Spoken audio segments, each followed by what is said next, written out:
ሃሎ ሰላም አዲስዬ እንዴት ነህ? ጤና ይስጥልኝ ወንድሜ፣ እንዴት ነህ? ሰላም ነው ወይ? እግዚአብሔር ይመስገን። በመጀመሪያ አድናቂ ነኝ። አንተ በጣም መልካም ሰው ነህ።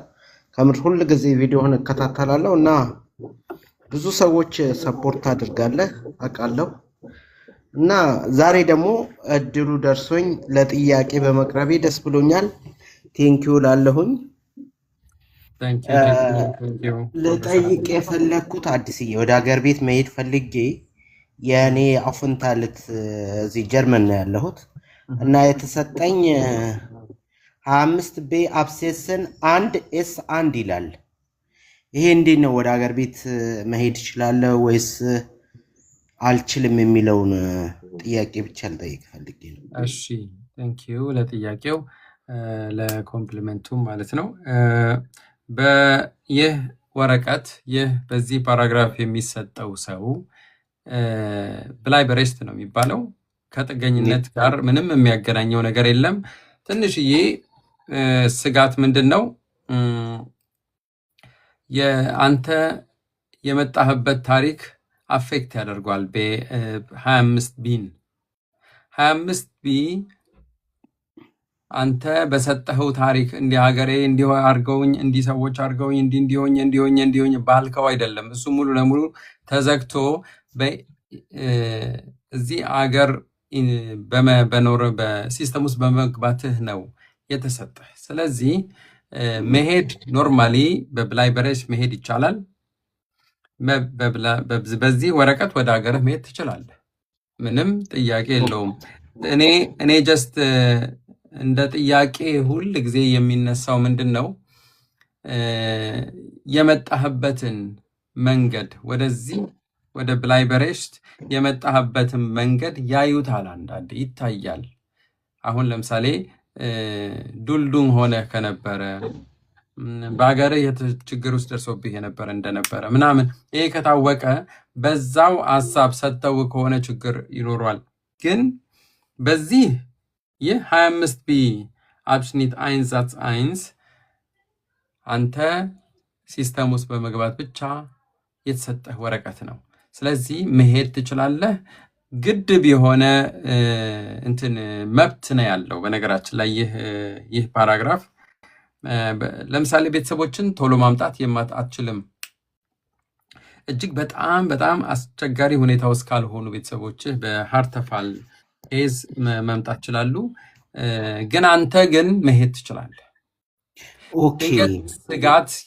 ስጋት ያደረብህ እንደሆነ ለዚህ ሸርሃይት እኔ ምለው አውስላንደ በህደ ማሳወቅ ትችላለህ።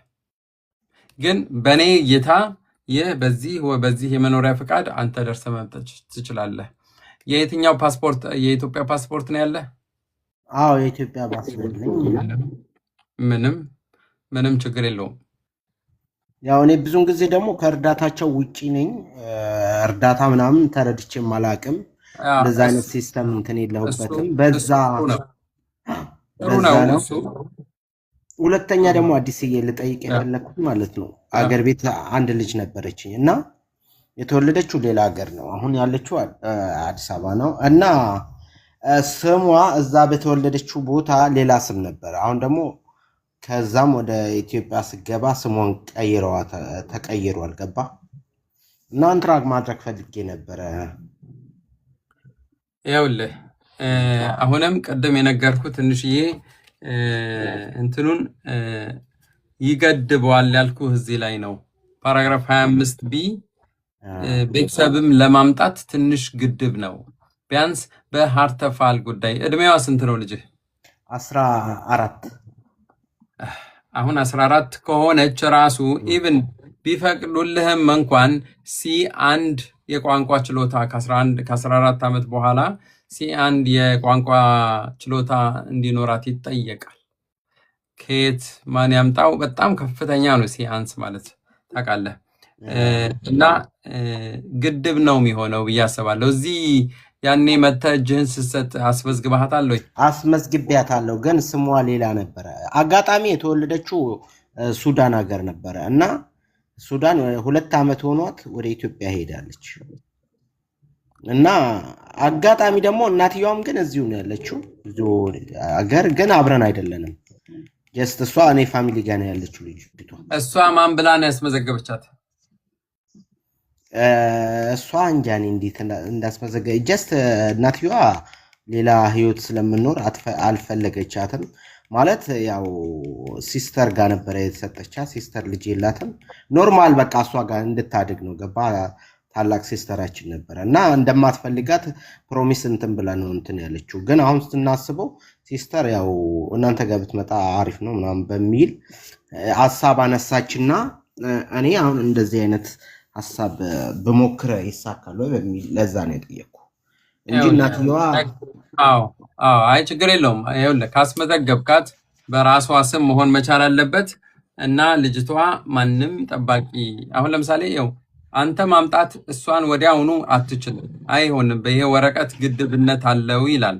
ግን ልጅህ አደጋ ላይ ካለች ወደ ሃርድ ኬዝ ይሄዳል ጉዳዩ እና ጉዳዩ በሃርድ ኬዝ ስለሚታይ ሊፈቅዱ ይችላሉ ማለት ነው። ባይዘዌ እነዚህ ሶሻሎች እና ስሟን ግን በደንብ እንትን መደረግ አለበት። ልክ በሰጠኸው ስም መሆን አለበት። አለበለዚያ ወይ አባቷ ተመሳሳይ ሆነው የራሷ ስም ብቻ ነው የተለየው።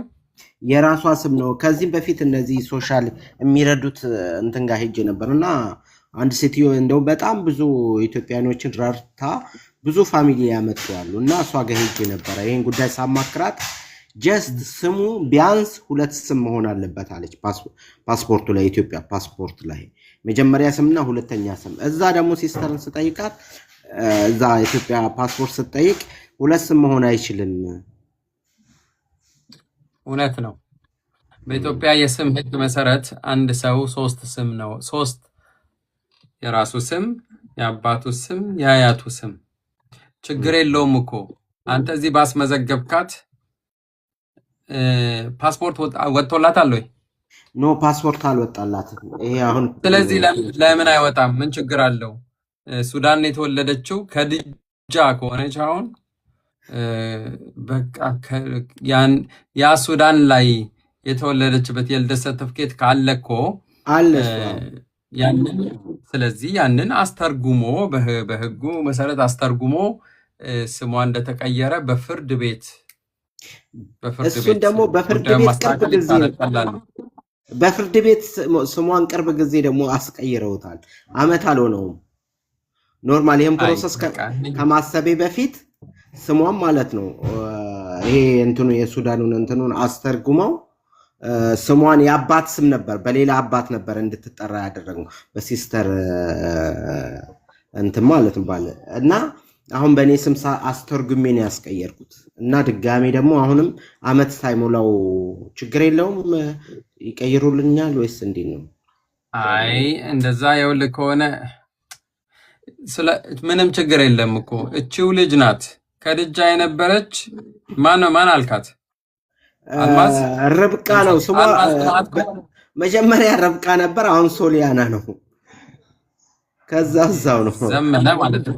ለማንኛውም እሺ ርብቃ ይኸውልህ አሁን እዚህ ላይ ምንም ችግር የለውም። ስሟ ተቀይሯል። በህጋዊ መንገድ ነው የተቀየረው ስሟ። ያ የተቀየረበት ወረቀቶች ተተርጉመው ይምጡ። ኦኬ ይምጡና እዚህ ለጀርመን መንግስት ማሳየት የኔ ልጅ እንዲህ ነበር ርብቃ ነበር የምትባለው። አሁን ግን ይሄው በዚህ መሰረት በህጉ መሰረት በፍርድ ቤት ተቀይረዋል። የተቀየረበት ፕሮሰስም ይሄው እና ስሟ አሁን ይሄ ነው የሚባለው። ስለዚህ ፓስፖርት ይውጣላት። ኦኬ አባቷ በሌላ ሰው ነበር የምትጠራው አልከኝ? በሌላ ነበረ ነው መጀመሪያ ሱዳን እያለች በኔ ነበረ። እንደገና ወደ ኢትዮጵያ ስገባ በሌላ ነበር። አሁን ደግሞ መልሳ በኔ ሆኗል። አሁን መልሼ ለማንኛውም በአንተ ነበረ። ከዛ ዞሮ ወደ አንተ ነው የዞረው። ምንም የሚያስጨንቅ ነገር አይደለም። ስለዚህ ለማንኛውም ይኸውልህ ወንድሜ ግድብ የሆነ መብት ነው ያለ በዚህ ወረቀት መሰረት። ግን ፓስፖርቷን ታግኝ፣ ወረቀቶቿን ሁሉ አዘጋጅ።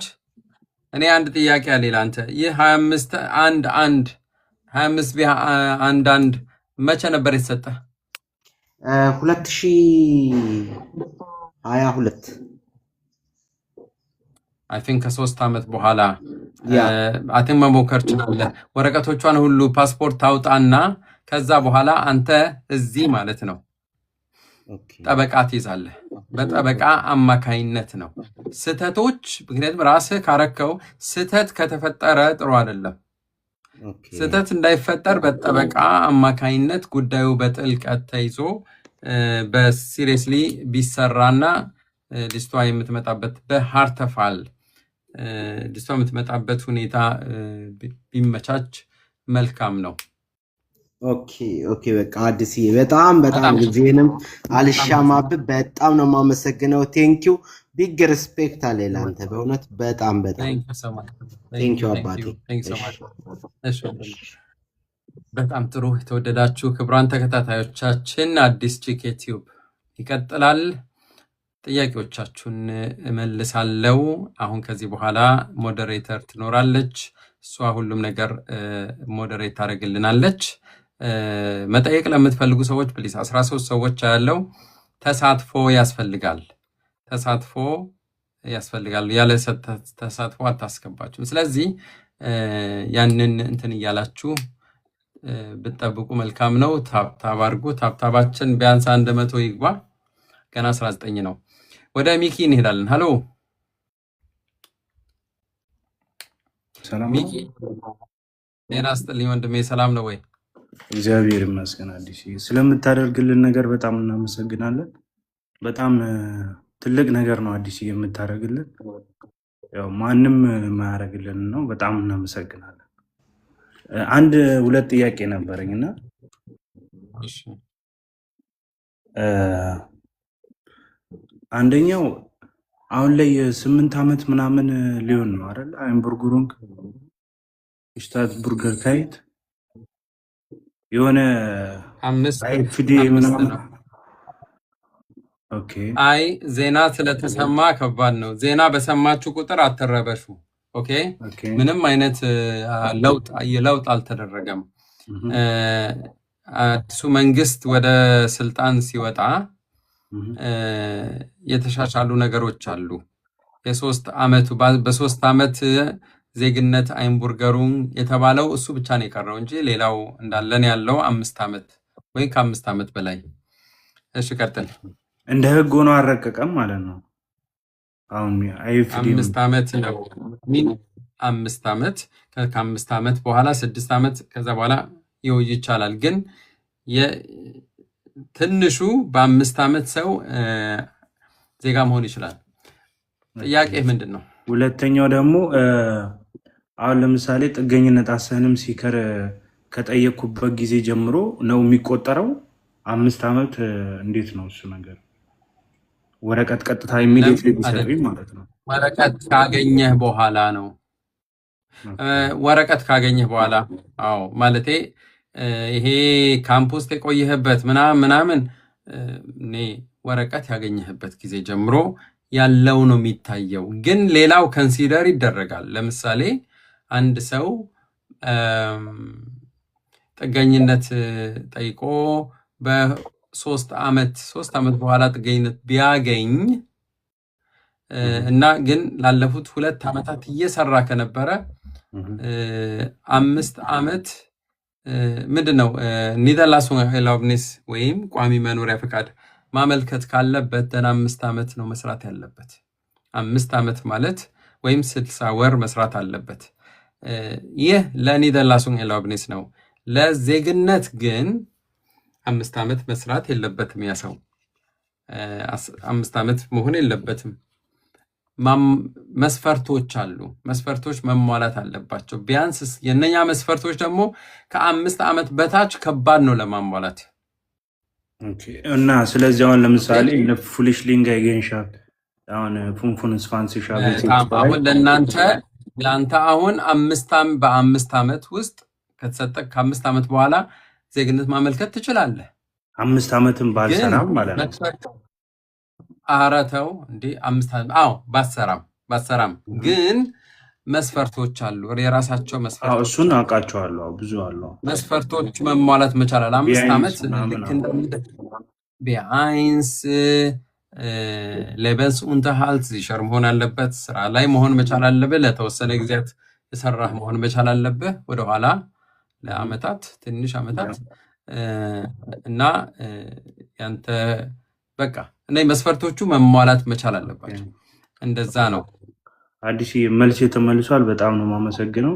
ሰላም ደሩ። ከታች ሆኜ ይከታተላሉ። ቻው። እሺ ቻው ቻው። ደህና ደር። በጣም ጥሩ። ወደሚቀጥሉት ጥያቄዎቻችን አንድ ላይ እንሄዳለን። ሰላም ጤና ይስጥልኝ ቴዮ።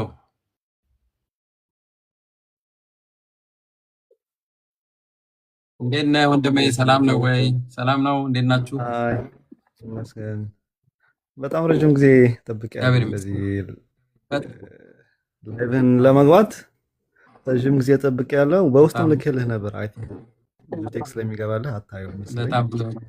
በጣም ይቅርታ፣ በጣም ይቅርታ። ከብዛት አንጻር ወደ 200 ሰዎች ከዛ በላይ ነው መልእክት የሚመጣውና ያንን ሁሉ የማስተናገድ አቅም በጣም እያጠረ በጣም እየቸገረኝ ስለሆነ ነው። ከይቅርታ ጋር ምን ልስማ ወንድሜ? እሺ አመሰግናለሁ ለምትሰጠው መረጃ ሁሉ በጣም ጠቃሚ ነው። ጥያቄ እኔ በኔዘርላንድ ነው የምኖረው። በ2021 ወደዚህ ሀገር ስገባ ሚስቴን ብዬ ያስመዘገብኳት ሰው ነበረች። ከዛ እሷ በቅርቡ ላስት ኦክቶበር 2025 ላይ በቫኬሽን እዚህ መታ ተመልሳ ነበር ወደ ሀገር ቤት። አሁን ከመርጫ ጋር ተያይዞ ጋዜጠኛ ነው ሙያዋ፣ ጋዜጠኛ ነች። ተያይዞ አንዳንድ ነገሮች ችግር ስለደረሰባት አሁን ወዲያውኑ አፕላይ አድርጋ በ3 ቀን ቪዛ ሰጥተዋት በዚሁ መታ መቅረት ትፈልጋለች። መመለስ አትፈልግም። ወደ ፈረንሳይ ነበር የሰጠዋት መጀመሪያ፣ አሁንም ፈረንሳይ ነው። እና ከዚህ ጋር ተያይዞ ከዱብሊን ጋር ተያያዘ ነው የሚሆነው መሰለኝ። እንዴት ነው? ትንሽ ሀሳብ እንድትሰጠኝ ፈልጌ ነበረ። ኦኬ፣ በጣም ጥሩ ጥያቄ ነው። ብዙዎቻችሁ በነገራችን እንደዚህ አይነት ጥያቄዎች ብዙ ሰዎች በተለያየ መንገድ ይጠይቃሉ። ኦፍኮርስ ምን አለ መሰለ፣ እኔ ከዛ መልሱን ከመናገሬ በፊት ህጋዊ ጋብቻ አላችሁ ወይ? አዎ አለን። ያ ቃል ኢሚግሬሽን ኦልሬዲ 1 ዓመት ከምናምን ጠብቀናል። በጣም ጥሩ፣ ችግር የለውም። ስለ አንተ ደግሞ ልጠይቅህ። ያንተ ስታቱስ ምንድን ነው? ኔዘርላንድ መኖሪያ ፍቃድ አለ? እዛ ነዋሪ ነህ? ችግር የለውም። ተሰጥቶኛል። በጣም ጥሩ። ሁለተኛውን ታድሶ እስከ 2031 ተሰጥቶኛል አለኝ። በጣም ጥሩ። ኦኬ፣ አሁን ምን አለ መሰለህ፣ እየመጣች ያለችው በፈረንሳይ ቪዛ ነው። ያ ማለት የአውሮፓ 27ቱ ሀገራት ይመለከታቸዋል ማለት ነው። ያዩታል፣ ያውቃሉ። እህታችን ወደ አንተ ትመጣለች። መመለስ አትፈልግም። እንዳትመለስ የሚያደርጋት ነገር አለ ማለት ነው። በነገራችን ላይ ጥገኝነት መጠየቅ መብት ነው። በአየርም መጣ ሰው፣ በህጋዊ መጣ፣ ህጋዊ ባልሆነም መንገድ መጣ፣ በምንም መጣ ጥገኝነት መጠየቅ መብት ነው። መጣች አንተ ጋር 3 ቀን ወይም አይዶ ነው የተወሰነ ቀናት እሱ ከማለቁ በፊት ነገም ያልቅ ከሆነ ዛሬ ማለት ነው። ዛሬ ነገ አልቆ ከነገ ወዲያ 2 ቀን ወይም 3 ቀን አልፎ ሰው ጥገኝነት የሚጠይቅ ከሆነ ጥንቃቄ ማድረግ አለብን። ምክንያቱም እነኛ ቀናቶች ህጋዊ ያልሆነ ቆይታ ነው፣ ወንጀል ነው። ስለዚህ በዚህ ሁኔታ መታ ጥገኝነት ብትጠይቅ መናገር ትችላለች። አንደኛ ሴት ስለሆነች። በዱብሊን ህግ መሰረት አሻራ ካደረገች በኋላ ኦፍኮርስ ስክሪን ይደረጋል ጉዳዩ። ኔዘርላንድ ይሄ ጉዳይ የኔ ነው ወይ የኔ አይደለም፣ ይሄ ጉዳይ የኔዘርላንድ ሳይሆን የፈረንሳይ ነው። ስለዚህ ወደ ፈረንሳይ የማስተላለፍ ወይም ዲፖርት ማድረግ ይችላሉ። ይሄ ሂደት እያለ እሷ መጀመሪያ ላይ መናገር አለባት። እኔ ከዚህ በፊት ማልቲፕል የሆነ ኤንትሪ አድርጌያለሁ ወደዚህ ወደ አውሮፓ ከዚህ በፊት መጥቻለሁ፣ ምንም ችግር አልነበረኝም። ግን አሁን ላይ ግን እንዳልመለስ የሚያደርገኝ ምክንያት አለ እንዳልመለስ የሚያደርገኝ ምክንያት አለ እና ደግሞ ባለቤቴ እዚህ ነው። እኔ ጥገኝነት መጠየቅ ነው የምፈልገው። ደግሞም ከቆየው መቆየት የምፈልገው ባሌ ጋ ነው። ያንተ የሜልደበሻይኒጉን ወይም ምንድነው እዛ የምትኖርበት ከተማ ነዋሪ እዛው ቤት ነዋሪ መሆነ ከቀበሌ የሚወጣ መዘጋጃ ቤት የሚወጣ ወረቀት አለ አይደለ? ኦልሬዲ ቤት አላችኋል እንዴ? የተሰጠኝ አይደለም ገብቷል። አዎ ማለት እዛ እንደምትኖር የተመዘገብ ሰው መሆንህን እሱን ወረቀቶች ተያዝና ባለቤት አለኝ እዚህ እና ኖርማሊ ምንድነው የሚደረገው? ሰው ጥገኝነት ሲጠይቅ ማረፊያ አለሽ ወይ ትጠይቃለች እኮ። ማረፊያ የሌለውን ወደ ካምፕ ወደ ሆቴል ወደ ምናምን ያስገባቸዋል። አይ ባለቤቴ ጋር ነው መቆየት የምፈልገው፣ ጉዳይን ባለቤቴ ጋር ሆኜ መከታተል ፈልጋለሁ፣ ግን በዱብሊን ሕግ መሰረት የኖ እዚህ አይደለሽ መመለስ አለብሽ፣ ቤተሰብ ግን አለኝ እዚህ። ገብቶሃል? የፋሚሊ ጉዳይ ይሁን ምናልባት አሁን እንደ ነገር መታወቅ ያለበት ምንድነው? እሷ አሁን መዘጋጀት አለባት። በደንብ መዘጋጀት መቻላል። መዘጋጀት ስልህ አሁን ያልኩ እኔ ከላዩን መደረግ ያለባቸው ነገሮች ናቸው። ግን ዲቴይልድ በውስጥ ግን ብዙ ነገሮች መሰራት መቻል አለባቸው። ለምሳሌ ታሪክ ለምንድን ነው የማትመለስበት ምክንያት? ችግሩ ምንድን ነው ኢትዮጵያ ውስጥ ያለው? አዎ ዝም ብለህ የሆነ ነገር ነግረኛል፣ እንደዛ አይሰራም። በደንብ መሰራት አለበት። ሰዎች ብዙ ጊዜ ኬዝ ብለው የሚጠሩት ነገር በደንብ መጠናትና መሰራት አለበት። የደረሰባት ነገር ከራሷ ታሪክ የኋልዮሽ ታሪክ ጋር አብሮ ተገንብቶ መሰራት መቻል አለበት። አንደኛ እነሱን እውነት ስለተናገርክ ውሸት ስለተናገርክ አይደለም። ኢትስ አባውት ኮንቪንሲንግ የማሳመን ጉዳይ ነው። ማሳመን አለብህ። የምታወራው ነገር እሷ አሳማኝ መሆን መቻል አለበት። ለዛ ነው ምናልባት በዚህ ረገድ እኔ እንዳግዛችሁ ከፈለጋችሁ በውስጥ መስመር አሁንም ጻፍልኝ ወይም ቮይስ አስቀምጥልኝ። አይ ቲንክ ስልኬን ኦልሬዲ አግኝታል ብዬ አስባለሁ። ይህንን ነገር ማዘጋጀት እችላለሁ። እሷን ግን ዋናው ነገር ከስክሪን በኋላ የመመለሱ ጉዳይ ይኖራል። ገፍቶ አፍጦ የሚመጣ ነገር እሱ ነው። ግን አንተ ስላለህ ቤተሰብ ባለቤቴ ልጅ አላችሁ? የለንም። ስለዚህ ባለቤቴ ነው የምትለው።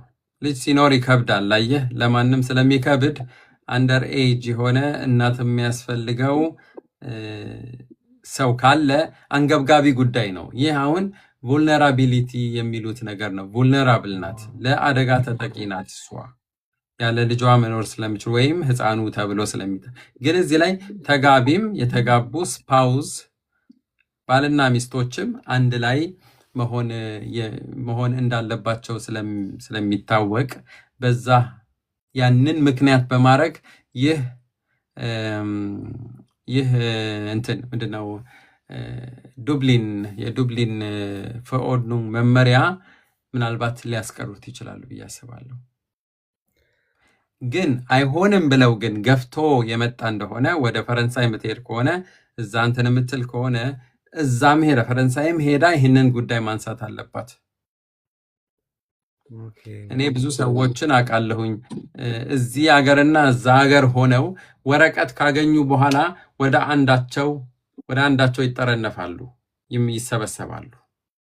አንዷ ወደ እሱ ይሄዳ ወይም እሷ ወደ እሱ ትመጣለች። ይቻላል በህጋዊ መንገድ። በኋላ ላይ ግን ያንን ከመጠበቅ ከመስቂያው ከጅምሩም እንደዛ ማድረግ ይቻላል ማለት ነው። ቅድም እንዳልከው ብዙ ሰው ወረፋም እየጠበቀ ስለሆነ በውስጥ መስመር ለአጭር ደቂቃ ይሻላል። እና ኦልሬዲ ልኬልሃለሁ አንድ የመሰጅ ሁለተኛ መላክ አልችልም። በእንትን አንተ መመለስ አለብህ ለኮሚኒኬት ለማድረግ መሰለኝ። ስልክህ የለኝም በቲክቶክ ብቻ ነው እንትን መሰጅ ላኩልህ። እሺ እንደዛ ስምህ ማን ነበረ? እ፣ ወይም እዚህ- ቴዮ ብለህ ጻፍ፣ እንደገና ለማስታወስ ያመቸኛል ማለት ነው። ቴንክ ዩ ሶ ማች ቴዮ። ወደሚቀጥሉት ጥያቄዎቻችን እንሄዳለን። ኦኬ አመሰግናለሁ። እሺ አዲስ አመሰግናለሁ። እሺ ወንድሜ። ኦኬ ወደ ፉአድ እንሄዳለን። ጤና ይስጥልኝ ፉአድ። ፉአድ ብራዘር እንዴት ሰላም ነው? ሰላም ነው ወይ? እንዴት ነው ወንድሜ? አለን ወንድማችን፣ በጣም ቴንኪው። ጠቃሚነትን ብዙዎቹ ገልጸው አመስግነዋል። አሪፍ ነው፣ በጣም ደስ ይላል ያለው ነገር። እንትን ሶሻል ሚዲያ ላይ እንዳለ ሰው ቪው የሚያስገኝ ኮንተንት አድርጎ ማንኛውም ሰው እየሰራ ነው ስናይ፣ ግን ያላቸውን መረጃ ሰው ተቆርቋሪነትን ስናይ ይቅርብ ይላል። አንተ ግን በጣም ታንክ ዩ። ትንሽ ድምፅህን ከፍ አድርግልን። ኦኬ ይሰማል። አሁን ትንሽ ጠፍቶ ነበር። ኦኬ አዎ፣ ብዙዎቹ ያላቸው ኮንተንት ያላቸው እውቀት ምናምን እኛም አይጠፋን ነው። አንተ ጋር ያው ይመስገን ፈጣሪ በደንብ ነው በመረጃ የምታወራው። ለህዝብ ያለህም ተቆርቋሪነት ደስ ይላል። የምትሰማኝ ከሆነ በጣም ለሱ አመሰግናለሁ። እሺ፣ ጥያቄ ሰው ላይ ጊዜ አልያዝ። ቅድም ቪዲዮ ሰርቻለዋል፣ ከአጋጣሚ አላየሁትም ስራም ቢዚ ስላደረገን። ከሮማኒያ ወደ ሲዩዝ ለምትሄዱ ሰዎች የሚል ቪዲዮ እንደሰራህ አወቀኝ። እኔ ልጠይቅ የገባሁት አንደኛ እሱ ነው። እሱን ብታይልኝ እንደ ጥያቄ፣ ወደ ሲዩዝስ ባይሆን ወደ ዩኬም ወደ ምንም ባሉ ጉዳዮች ላይ ከሮማኒያ የሚነሱ ሰዎች ላይ ምን ሀሳብ አለ? አሁን ብዛት ጊዜ ከሮማኒያ ጓደኞቼ ወደ ሲዩዝም ወደ ሉክዘምበርግም የሄዱ ሰዎች አሉ። የተሳካላቸውም መጠበቅ ላይ ያሉ ሰዎች አሉ። እንደገና ቁርጣቸውን የሚያወቁ ሰዎች አሉ። ከዩኬ ውጭ ያሉት አብዛኞቹ ተስፋ የሚያደርጉት ምላሽ እስኪሰጡ ስራ ስለሚያሰሩ እስከዛም የሚያገኘነው ብር ጠቃሚ ነው እዚህ ከምንሰራ የሚል ነው። እሱንም እንዴት ታየዋለህ ብዬ ነው። እስቲ ታንክ ዩ ፉአድ፣ በጣም ጥሩ። እሺ እዛ ላይ ትንሽ እንትን እላችኋለሁኝ። ከዛ በፊት ግን ከኢትዮጵያ ወገኖች ኤርትራውያንም ጨምሮ በዛ መስመር ይመጣሉ። በአብዛኛው ጊዜ ያው እንግዲህ ኢትዮጵያ ወደ ሮማኒያ በዱባይ በኩል ወይም በቱርክ ወይም በግብፅ በኩል በተለያየ መንገድ ወደ ሮማኒያ የመምጣት ሁኔታ አለ። ከዛ በኋላ ደግሞ ከዛ በቀላሉ በቅርቡ ማለት ነው በአብዛኛው ወደ ስዊዘርላንድ የመሄድ ሁኔታ አለ። ከዛ በኋላም ከዛም የተረፉ ወደ ጀርመን ወይም ወደ ሌላ አውሮፓ ሀገራት ወደ ስካንዲኔቪያን አገሮች ወይም ወደ ተሻግረው ደግሞ ወደ ዩኬ የሚሄዱ ሰዎች አሉ። ኦኬ የትም መሄድ ይችላሉ። ከዛ ሲነሱ ግን አሁን ነገሮችም እየተለወጡ ነበረ። እዛ ሮማኒያ ያሉ ሰዎች አሁን ከ2 ዓመት በፊት ከ3 ዓመት በፊት የነበረውን ብታዩ ብትሰሙ፣ እውነቴን ነው በጣም በሚያሳዝን ሁኔታ ሰዎች በዚህ ከሮማኒያ ማለት ነው በዚህ በአትክልት መኪና በፉርጎ ይሄ ብረት የጫነ ባቡር ውስጥ ምናምን ውስጥ እያስገቧቸው በጣም ታማሚ ሆነው ነበር የሚደርሱት። አንዳንዴ የት እንደሚሄድም አይታወቅም።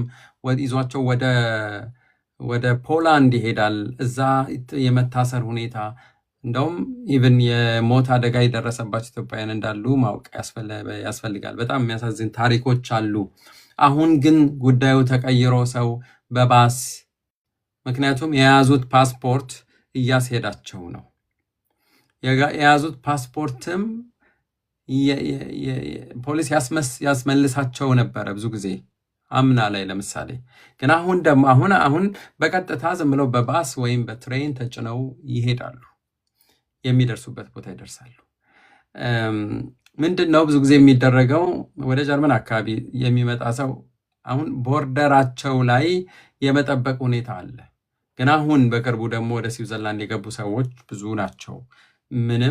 ምንም ችግር ሳይደርስባቸው በቀጥታ ገብተዋል ወደ ጄኔቭ ምናምን እና ኦፍኮርስ አሁን ይኸውላችሁ እኔ ጥያቄህ ገብቶኛል፣ ግን ብዙ አይነት አመጣጥ አለ። ግን አሁን ወደ ሮማንያ የሚመጡ ሰዎች ከዚህ በፊት አዲስ አበባ ነበረ ቪዛቸው የሚሰጣቸው የሚሰራው፣ አሻራ ያደርገዋሉ፣ የማያደርጉም ነበሩ። አሁን ግን ሁሉም በኬንያ በኩል ነው። ኬንያ ላይ የሚያደርጉት አሻራ በሚገርም ሁኔታ አይወጣም፣ እየወጣ አይደለም። ያለፉት የተወሰኑ ወራቶች 4-5 ወራቶች እየወጣ አይደለም እና በስዊዘርላንድ አካባቢ የእጃቸውን የሚሰጡ ሰዎች ብዙ ጊዜ እኔ አሁን ምክንያቱም ቀጥታ የሆነ ኮንታክት ስላለኝ ነው ከወጣቶች ጋር ከስደተኞቹ ጋር ማለት ነው። ያንን ጨምቄ ለመናገር እየሞከርኩ ነው። ምክንያቱም ትምህርት እንዲሆን እጃቸውን ሲሰጡ የሚያወሩት ነገር ይጠንቀቁ። በተለይ ስዊዘርላንድ አካባቢ ምንድን ነው በሮማንያ በኩል መጣው፣ ስለዚህ በሮማንያ በኩል መጣው ብቻ ያለ ሰው ወደ ሮማንያ እንዲመለስ አድርገውታል። ከቃሉ ብቻ ነው።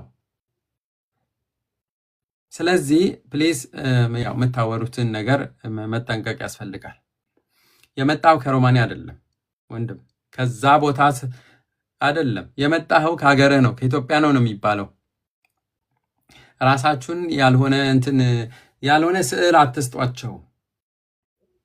ምክንያቱም ገና ታሪኩን ሳትነግሯቸው፣ ለምን እንደመጣችሁ ሳትነግሯቸው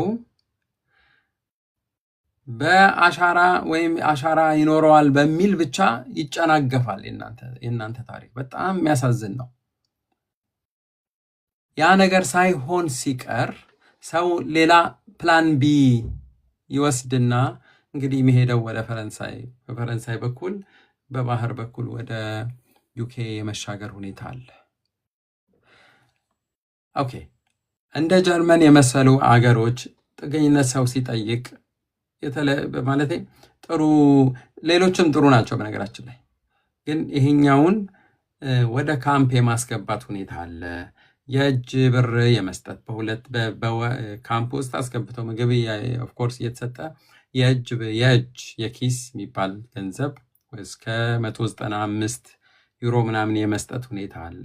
ከዛ በኋላ ከካምፑስ ወጥተው ወደ ሃይም ይባላል። ሃይም ማለት ቤት ነው፣ የካምፕ ነው፣ ግን ራሳቸው አብስላችሁ የምትበሉበት ቦታ ነው። ወደ 450 ዩሮ በወር ለምግባችሁ ለሚያስፈልጋችሁ ነገር ይሰጣል። እንደዚህ አይነት ነገሮች እንትን ይላሉ። እንደዚህ አይነት ነገር ኦፍኮርስ ይጠቅማል ወይ? አዎ ይጠቅማል። እንደዛ ሰርተው ሌላ መስመራቸው የሚይዙ ሰዎች አሉ። እኔ እነሱን አልደግፍም፣ ግን የሚሰሩት ስራ የሚደረገውን ነገር ለመንትን ለማለት ነው። ስለዚህ በጣም አስፈላጊ የሆነ ነገር ምንድን ነው? አንድ ሰው ቢያንስ መሞከር አለበት። የሆነ ቦታ ላይ የሆነ ነገር መሞከር መቻል አለበት። በአሻራ ምክንያት ችግር ካለ የማይቀበሉት አይነት ነገር ሆኖ ከታየው ሂደቱን አይቶ አማራጩን ማየት ይችላል። አለበለዚያ አሁን ለምሳሌ ከስድስት ወራት በፊት የወጣ ዜና ነው የምነግራችሁ። ባለፉት 18 ወራት ብሎ ነው የሚዘግበው። ከጀርመን የጠፉ ስደተኞች ከ4000 በላይ ነበሩ። ጀርመን ሀገር ጥገኝነት ጠይቀው ከዛ የተወሰነ ቆይተው ወራቶች ወይ 1 ዓመት ወይ ከ1 ዓመት በላይ ቆይተው የሉም፣ ሀገር ውስጥ የሉም፣ ወይ የሉም፣ በቃ ሲስተም ውስጥ የሉማ። ገንዘብ የተቀበሉ ነበር፣ ጉዳያቸው ወደ ፍርድ ቤት የዞረ እንደዚህ። በነገራችን ላይ ጀርመን ብቻ አይደለም፣ 1 ዓመት በላይ ነው እንግዲህ፣ ትንሽ ከ2 ዓመት በታች 4000 ሰዎች የሉም። ወዴት ነው ሄዱት? ግልጽ ነው። የሌላም ታሪክ አለ። ለማንኛውም አንድ ሰው ሲሰደድ ዓላማ አለው። የሆነ ቦታ ሄዶ መማርና መስራትና ወይም የሆነ ነገር መሆን መቻል አለበት። ከሁሉም በላይ ግን መጀመሪያ ወረቀቱ ዚሸር መሆን ወይ እርግጥ መሆን ሴፍ መሆን መቻል አለበት። ስለዚህ የጀርመኑን ነግሬያቸዋለሁ፣ የስዊዘርላንድ ነግሬያቸዋለሁ። ኔዘርላንድ ኦልሞስት ተመሳሳይ ነው። ትንሽ ለየት የሚለው የስካንዲኔቪያን አገሮች ኦኬ፣ ኖርዌይ፣ ስዊድን፣ ፊንላንድ፣ ዴንማርክ ትንሽ ስትሬንጅ ነው። ቀላል አይደለም። ኦኬ፣ ቀላል አይደለም እዛ። ስለዚህ እዛም የሚሄዱ ሰዎች አሉ። አሁን ባልከኝ መስመር በዚህ በሮማንያ በኩል የሚመጡ ወደዛ የሚሄዱ አሉ። ጥቂት ተሳክቶ ሊሆን ይችላል፣ ግን በአብዛኛው ግን አሻራ ከወጣ በምንም ተአምር አይፋቱም። ወደዛ ነው የሚመልሱ። አይመልሷችሁ። ከተመለሳችሁ ሮማንያ ምንድን ነው የምታደርገው? ዝግ ካምፕ ነው የምታስገባው። ከዛ በኋላ ምርጫ የላችሁ። በአብዛኛው እንደዛ ዲፖርት ተደርገው የሄዱ ሰዎች አዲስ አበባ ተወስደዋል። እኔ አዲስ አበባ ሆነው ዲፖርት የተደረጉ ከሮማንያ ደውለውልኛል፣ ነግረውኛል። ጉዳዩ በጣም የሚያሳዝን ነው። ስለዚህ ሁል ጊዜ ንቁ መሆን ያስፈልጋል። ህግ ግን መተላለፍ አይደለም። እኔ ሁሉ ስነግራችሁ ህግን እንድትተላለፉ አይደለም። ህግ መተላለፍ እንትን አይደለም። አሁን አዲሱ ህግ ምንድን ነው የሚለው? ጊያስ ሪፎርም፣ አዲሱ የጥገኝነት ሂደት በአውሮፓ ከጁን 12 በኋላ የወጣው ሴኮንዴር ሚግራሲዮን ለማስቀረት ይፈልጋሉ። ሴኮንዴር ሚግራሲዮን ማለት ጣሊያን ቆይቶ ሳይሳካለ ሲቀር ወደ ጀርመን ሳይሳካለ ሲቀር ወደዛ፣ እንዲህ መገለባበጥን የሚያስቀሩበት መንገድ በደንብ ሲሪየስሊ እየሰሩበት ነው። ተጠንቀቁ። ጥንቃቄ ያስፈልገዋል። በሮማንያ ብቻ አይደለም፣ በዚህ በግሪክም የሚመጣ መንገድ አሁን ሌላ ታሪክ መንገድ ነው። ሰው ወረቀት አግኝቶ ይመጣል። ወረቀት እኮ ጥገኝነቱን አግኝቶ ይመጣል ወደዚህ ወደ ሌላ አውሮፓ ሀገር። በጣም አስቸጋሪ። እነሱን መቀበል አይቻልም። ጀርመን አሁን መቀበል አትችልም እንደዚህ አይነት ሰው፣ ምክንያት የተለየ ምክንያት ከሌለ በቀር። ወረቀት ግሪክ ወረቀት አግኝታችሁ የመኖሪያ ፍቃድ ጥገኝነት አግኝታችሁ ሌላ ሀገር የምትሄዱ ሰዎች ኢትስ ቱ ሃርድ። ምክንያት ያስፈልጋችሁ። መንከራተት ነው። ከዛ በኋላ ሳይሆን ሲቀር ሰው ወደ እንግሊዝ ነው የሚለው። እንግሊዝ ሄደውም ደግሞ ከእንግሊዝ ደግሞ እኔ እውነቴን ነው የምላችሁ ከእንግሊዝ የሚደውሉ ሰዎች አሉ። አረ ይሄ ምንም ነገር የለም እዚህ እንደገና ልመለስ ወደዚህ ወደ ሌላ አውሮፓ ሀገር እንደገና፣ ወይም እዛ ስላልተሳካ ወደ አየርላንድ አቃለው። የኛ የሁላችን ችግር የአሻራ ጉዳይ ነው። በተቻለ መጠን አሻራ ያለበት ቦታ ሰው መቆየት ቢችል፣ ኦፍኮርስ ሮማንያ መቆየት እንደዛ አይነት ፕላን ያለው ሰው ማንም ሰው የለም። ግን ወደ ሌላ ሀገር ሲካሄድ በተቻለ መጠን ጉዳዩን ማስረዳት መሞከር ያስፈልጋል። እኔ አንዳንዴ በጣም ነው የሚያሳዝነኝ ጉዳዩ። አንዳንዴ በጣም ነው የሚያሳዝነው። ሰው ህይወቱን ከፍሎ ኢንቨስት አድርጎ ስንት ነገር እንዴ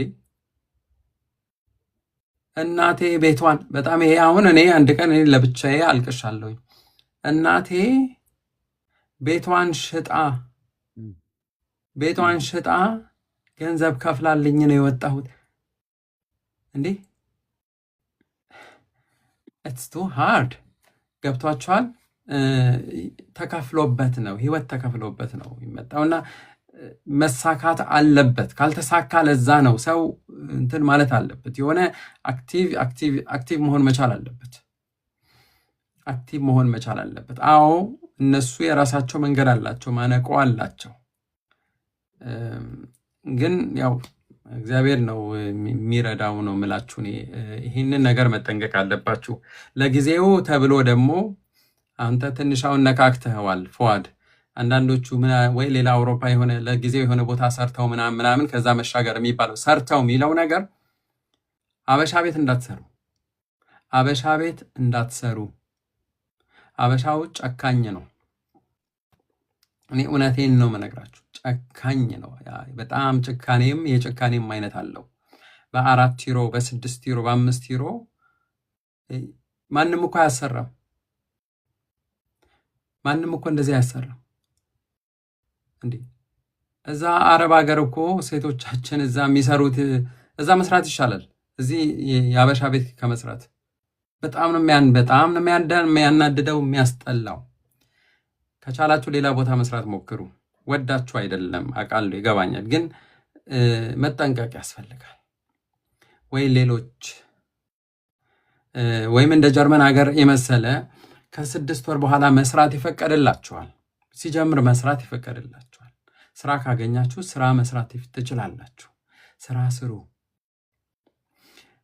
ወጣቶች አንደር ኤጅ ሆናችሁ ምትመጡ አንደር ኤጅ ሳትሆኑ አንደር ኤጅ ለመሆን አትሁኑ። አይሆንም። አትሁኑ፣ ባካችሁ አትሁኑ። በራሳችሁ ሞክሩ። አንደር ኤጅ ሆናችሁ ኦፍ ኮርስ አድቫንቴጅ አላችሁ። ትምህርት ተምራችሁ ጉዳያችሁ መቀየር ትችላላችሁ። እኔ እንደዛ ነው የምላችሁ። ግን ደግሞ ይሄ አንድ ነገር ልጨምርና ልጨርስ። ወደ ብዙ ቦታ ካላችሁ ከጨረሳችሁ በኋላ ወደ መጨረሻችሁ ወደ እንግሊዝ ሄዳችሁ እንግሊዝ ሳይመቻችሁ ቀርታችሁ ወደዚህ መምጣት የምታስቡ ማዕት ናችሁ። እኔ ለእናንተ አንድ መልእክት አለኝ። አሁንም ማንም ሰው በእናንተ ላይ መፍረድ አይችልም። እየደረሰባችሁ ያለው ነገር የጠበቃችሁት ነገር አንሚት የሆነ ኒድ ብዙ ነገር ነው። ማንም ለመፍረድ አይደለም። ግን በተቻለ መጠን እባካችሁ ምንም ለምሳሌ ወደ ጀርመን የሚመለስ ሰው ካለ ሲጀምር ህጋዊም አይደለም። ወዲያውኑ ካምፕ ውስጥ የመግባትን መብት የላችሁም። በነገራችን ላይ ለፖሊስ ሄዳችሁ ለፖሊስ ነው የምትናገሩት። ፖሊስ ቢያንስ ዝም ብላችሁ ከምትኖሩ ብሎ የሆነ ወረቀት ይሰጣችኋል። ያንን ወረቀት ይዛችሁ ነው ወደ ኢሚግሬሽን ኦፊስ በመሄድ ጉዳያችሁን ለማስረዳት የምትሞክሩ። በሂውማኒቲ የሚያግዙ ሰዎች ጋር ይልኳችሁና እዛ ትገባላችሁ። ኢማጅን ከዛ እዛ መጠበቅ ይቻላል። ህጉን ተከትሎ ይግባኝ ብላችሁ ጉዳያችሁ ማስተካከል የምትችሉበት ሂደት ካለ እንደዛ ብታደርጉ መልካም ነው። እንግሊዝም ቢሆን እንደዚህ ነው የምላችሁ ወገኖች። አይሆፕ ፉአድ ብዙ ነገር አውርቻለሁ በዚህ ዙሪያ። አይሆፕ ይበቃል ብዬ አስባለሁ። በደንብ ይቅርታ። እቺ አሻራ የምትባለው ላይ ግልጽ ለማድረግ አንድ ጣት አሻራ አይሰጠም። እንደ ማንኛውም አሻራ 10ሩንም እንደሰጠ ሰው ይታያል። ብዙ ጊዜ እሱ ብዙ ጊዜ አይወጣም።